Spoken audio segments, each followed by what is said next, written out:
StraightAllDay.com. Influencer slash content creator trap. This is something I've been talking about for years. For those of you hearing me talk about it for the first time, this is not new, but I need y'all to understand this. And I'm posting this video on some content creator platform, influencer platform, or a platform for those people. So this might not get shown that much just because of the content of what I'm saying, but this needs to be said. Y'all gotta understand that entrepreneurship, by definition, means you are taking on a greater than normal risk while running or starting a business enterprise. Content creators and influencers, if all of your business is based on publishing to a certain platform or multiple platforms, and that's all you gotta do, is just publish stuff to TikTok or YouTube or Instagram or OnlyFans or whatever platform you're publishing on, and that's all you have to, that's the extent of your effort, the extent of your work. I know it can be a lot of work. I publish more content probably than most of you. But if that's all you're doing, you have no ownership. You're not an entrepreneur. You are a worker. You may not technically be an employee, but you might as well be, because you're getting treated like an employee. Number one. Number two, you're getting paid like an employee. And number three, you had the same amount of control as an employee. Actually got a little bit more control than an employee, because you could always just stop whenever you feel like it. But you don't have that. It's not that much of a difference. And a lot of people go into entrepreneurship or content creating, etc., so that you can have the freedom to do what you want to do and express yourself the way you want to express yourself and make money in the process, right? Isn't that the reason why people get into it? So this is why I'm calling it a trap, because the trap is set thusly. If you don't have to take any risk in putting out your content, you're not taking on any financial risk that's greater than normal, that means you're not an entrepreneur. If all you're doing is publishing content, and then the content comes out, and then you get paid based on how much people see the content, and if nobody sees the content or it doesn't take off like that, then you get a little bit less money or no money.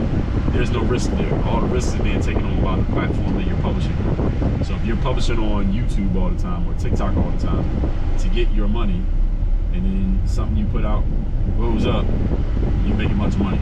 And if it doesn't blow up, you make nothing. But there's no risk. You're not taking any risk. All the risk is being taken by them. The platform, they're absorbing all the risk, because they're the ones who's hosting all the content. They got to pay for all the bandwidth. They pay for the infrastructure. They make sure everything actually works. All you do is collect money if it works out, and you don't collect money if it doesn't work out. You have no risk. That's what happens to an employee. Employees have no risk. That's why you get treated like an employee. And that's the reason why the majority of the money that gets generated by content creators slash influencers on platforms, the majority of the money that they or you create, because I'm not an influencer, or I create content, but I'm not a content creator. You get what I'm saying? I do create content, but capital C, content creator, I'm not that. It's not my full-time business, never has been. Those people, the majority of the money they generate goes to the platform, not to them. No matter how much you're making. No matter how much you're making, the majority of the money you generate goes to the platform that's taking on the risk. Even if you got a brand deal. You got a brand deal and Nike or Nabisco or Reese's paid you a whole bunch of money. Whatever amount of money they paid you, they made more than you got paid off your work. Guaranteed. How can I guarantee this? Because why would they give you more? Why would they give you more than they get? They ain't got to. You need them more than they need you. They can find another endorsee. They can find another influencer. They can find another person to be on the cover of the game or to promote their product or do an ad on YouTube for them. People like you come and go. All right. So 5 years ago, somebody other than you was hot. They were giving their ad brand dollars to that person. Now you're hot, they're giving the money to you. 5 years from now, when you ain't hot no more, they're gonna give the money to somebody else. They don't need you as much as you need them. When you burn out and you don't matter anymore, they're just gonna find another influencer, another content creator, and give that same money to them to do the same thing they had you doing when you were hot. So you're disposable. They're not as disposable because they own the platform. They own the system.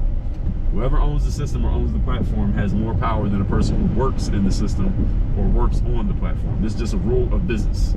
Again, this is why when you have a job, you might think you provide a lot of value to the job. And maybe they pay you more money, they keep giving you raises and you get bonuses and you get promotions at your job because you provide a lot of value. But understand, you work within their system, you work on their platform. So if you decide one day to up and quit your job, what's gonna happen? Are they gonna stop operating the business because you quit? No, what they're going to do is go find somebody else to do your job. They'll replace you. It might be hard for them to replace you. Maybe the person they replace you with is not as good as you. Maybe the person they replace you with does not produce at the level at which you produce, but they will replace you, and they will find somebody to do what you were doing. The whole operation does not stop because you walk away. If the operation stops when you walk away, that's when you're an owner. Usually you run the whole thing. The operation keeps going when you walk away and you weren't as valuable as you thought you were. And that doesn't mean you can't be a content creator or an influencer. Here's what you should do if you are a content creator or influencer and you fit the description that I just gave, is you have to take ownership of stuff. You got to own your own platform. That doesn't mean you quit TikTok or YouTube. That's where you're making your money. Keep making your money. Take your money that you're making and start building your own platform. You have to have access to your audience outside of having to go through a medium such as Instagram or TikTok or YouTube to talk to your audience.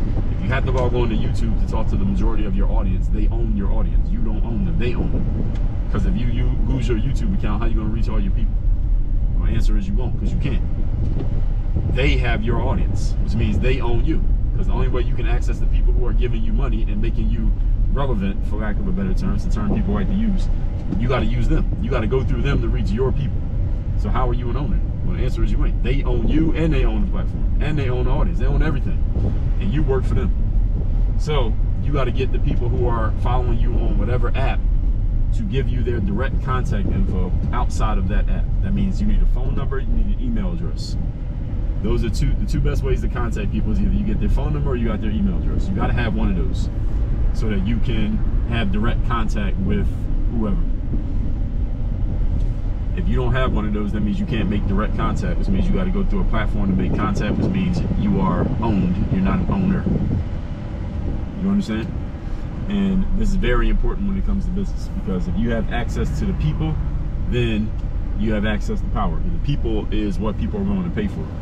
Several years ago, probably about 10 years ago, after Facebook, now known as Meta, they bought Instagram. After they bought Instagram, they tried to buy Snapchat. Snapchat had this is when Snapchat Story was the only app that had the story, was Snapchat. And Facebook tried to buy Snapchat for $3 billion, with a B, billion dollars. Snapchat said no. Facebook just took Instagram and they added the story function to Instagram, and they just kind of took a lot of steam away from Facebook, Snapchat when they did that. Snapchat when they did that. Now, this is not to say that just because the story function got copied, that does not mean that that was the only thing that Meta / Facebook wanted from Snapchat. That's not what they wanted, because they could easily have copied the technology. All you have to do is look at it, see what they were doing. The kind of engineers that Facebook can hire, they could easily have copied the story function. They did not want to buy Snapchat just so they could have somebody make stories. They could do that easily. The reason they wanted to buy Snapchat is because Snapchat has a list, the users. What Facebook wanted was access to all those young people between the ages of 13 and 18 that were using Snapchat heavy. They wanted the people, the list. That's why they were willing to pay $3 billion. So even though they copied Snapchat's functionality, the technology, they still never got the list. They wanted to pay $3 billion for that list, and Snapchat said no. If I was Snapchat, I would have said yes and took the money. But they said no, and here we are. The whole point is they wanted that list. That list is worth $3 billion. I'm telling you that to help you understand your list is really your business. If you have no list, you have no business. If you have no list, you have no business. So all of you out there, you must start building your list. You need contact information, direct contact info of the people in your audience who are fans of you and fans of your stuff. They have no way of reaching you direct, or you have no way of reaching them direct, then your business is owned by whoever does have a way of reaching them direct, probably YouTube or Facebook or Snapchat or Instagram. Notice when you sign up for these apps, you got to give them your phone number, right? You got to give them your email address, right? That puts you on their list. But the people that follow you on YouTube, they ain't got to give you their phone number or email. They just got to have, YouTube got to have it. So YouTube has your whole list. That's why you got to get it. That's the thing that you need to own. And again, I told you, I'm putting this on their app. So if their AI is listening to what I'm saying in this video, they're not going to let this video get seen by too many people. But hopefully the few of you who do see it, heed this message and you take it with you, because this is very important to the future of your business. If you're even going to have a business. actually very important to the business that you might not even have right now, is you out here Instagramming and TikToking, thinking that you own a business because you got a bunch of fans. Having fans does not mean you have a business. It's two different things. You can have a fan, you can have fans and still not own anything. And a lot of influencers are in that position where you got a whole bunch of fans, but you don't own anything because you don't even have control of your own list. So I'm putting this message out there to help you all understand the position that you're in, and make sure you don't end up in a precarious position of not having as much control over your situation as you thought you did. Work on Your Game University. We help people get organized with owning their business. You can own the intellectual property, that's fine. A lot of people talk about owning the IP, also known as intellectual property. That basically means all your content, all the videos you put out, your posts, etc. That shit doesn't mean anything if you don't have anywhere to put it. All right, you could take all your videos off YouTube. You got 10,000 videos on YouTube. You take them down. What you gonna do with them? Where else you gonna post them? You gonna pay for the bandwidth for 10,000 videos? You know how much that costs? I don't think so. So owning the IP is not what matters the most. What matters the most is owning a list of people who are willing to give you money. That is worth money. Again, that's why Snapchat got offered $3 billion, because they had that, not the technology. Hopefully y'all are getting this. Go to workonyourgameuniversity.com. That link's down in the description to this video. Work with me as your coach. I will help you build what is actually going to be a business. Not be famous, but not have a business. You don't want to be famous with no business. You'd rather have a business and be unknown. Better to have a business that is producing money with people who will pay you, rather than being known and being an influencer, but you don't even own your own business, and one of these social media platforms owns a lot more of your business than you own. That's the position you don't want to be in. But these platforms set it up. The reason I call this a trap, let me just give you that piece and we'll wrap this up. The reason I call it a trap is because they set it up to make it as easy as possible for you to not have to do any work. They also make it as easy as possible for you to not have to take any risk. And the fact that they're removing the risk is proof that you are not an entrepreneur, because entrepreneurs must take risks. They're removing the risk to make it easy for you to be a slave to their platform. They design it that way so that they can take all of the value that you put out there. They have control over it, and now the only way you can make money is by continually serving them. It's a trap. That's why if you don't understand this, you don't understand how the business works, you easily fall into this trap.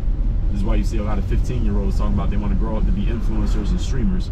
Most influencers and streamers do not become the famous people that you know. Most of them ain't making any money. Same way most OnlyFans girls ain't making no money. But the few that do, they get everybody else fooled into thinking, well, I can do the same thing. Yeah, until you get into it, you realize it's not as easy as it looks. And you don't want to try to be that anyway, because they still own you if all your work happens on their platform. That's where you don't want to be. Hopefully all y'all got that. Go to workonyourgameuniversity.com. Have me as your coach. We got different levels of coaching, different levels of programs you can get into, but I can help you with this and get this set up the right way, and you can be an influencer at the same time. Work on your game. Enjoy all day.